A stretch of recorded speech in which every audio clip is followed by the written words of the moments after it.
Jake, I guess first of all, you guys are facing the Sharks for the first time this season. They obviously have a young superstar on their team. Just a thought on facing them tonight. Yeah, I think they got a couple young superstars. So yeah, it'll be fun. It's fun watching them play. So always got to keep an eye on those guys. You guys have 4 games left here before this break. Unusual situation, obviously, going into a 3-week break in the middle of the season. But a couple guys talking about the importance of staying focused here before this break. Can you kind of just comment on that? With 4 games left here, just kind of staying focused during this stretch. Yeah, it's obviously been a grind, and every team's kind of going through it. But when you have a couple weeks off, you want to go into it feeling good and trying to finish it off in a positive way. As a former Sharks legend, when you were there earlier, did you see this rebuild coming? Was it hard to be part of it that time? Did you see that it was going to, pop at some point here? I for sure, I could see that. It's just not only the talent that those guys have, but the work ethic, and I think that's kind of the cornerstone behind any successful team. The young guys that they have leading there now, starting with obviously Mac. He's a huge competitor. He doesn't stop working, and that's the type of thing you need to turn a team like that around, and nothing but respect for what they're doing right now. Jake, it looks like you're kind of starting to get back up to speed, and you're going to get another break. Is the break almost coming at a bad time for you, or are you welcoming a few weeks off?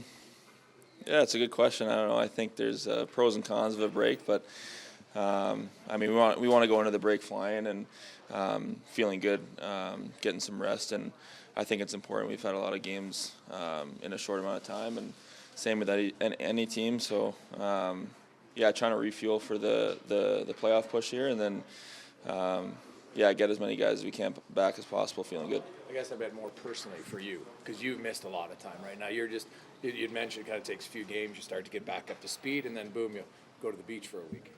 I think everybody loves the beach, but yeah, no, starting to feel good, like you said, and you want to keep that momentum. But we'll do some things on the break that keep the body in shape, and I think rest, even for me personally, it'll be good and for everybody. But like you said, when you get some momentum, you want to keep it going. So hopefully I don't lose that over the break. Do you feel that you're due for a goal, maybe 3, based on how your defense core has scored here as of late? Yeah, the rest of us are getting jealous a little bit, I think. But no, it's awesome. That stat and that record that they did is awesome, and everybody in our D-core, I think, can put up points and chip in on offense. So it's nice to see. It gives the whole group confidence. Jake, just going back to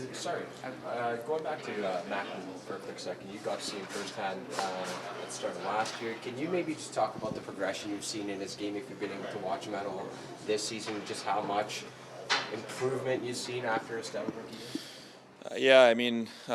You can see it coming. I think, he showed tons of flashes of it when I was there in his rookie year, and there's no doubt in my mind that he was going to be not just a leader on that team, but a leader in the NHL, and he's showing it. I think a lot of guys, the superstars in the NHL, the way that they talk about him as well, it's not just what he does on the ice, but off the ice, he's motivated, and it's great to see. He's a great kid, and I'm really happy that he's finding success with this team. Your teammates this week were talking about bringing the goals against down.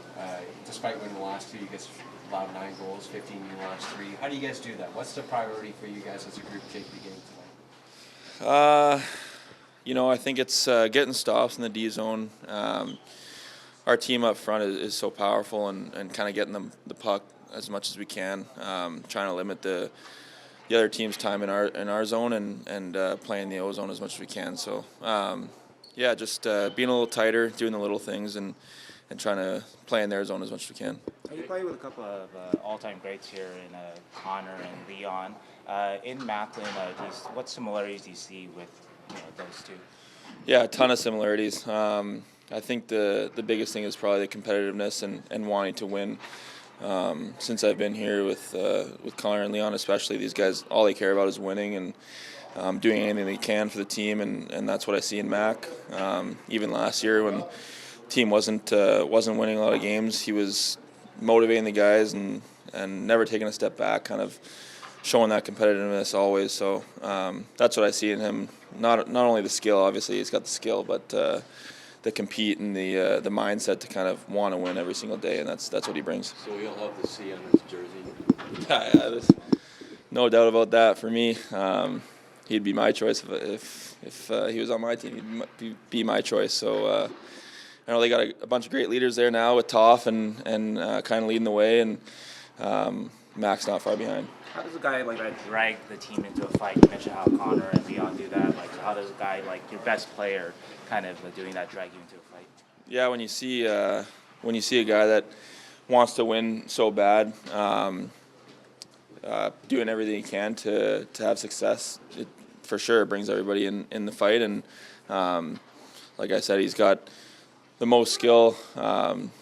He's a top talent. Kind of, you look across the league, he's one of the most skilled guys in the league, and for a skilled guy to have that work ethic and compete, definitely drags everybody into the fight.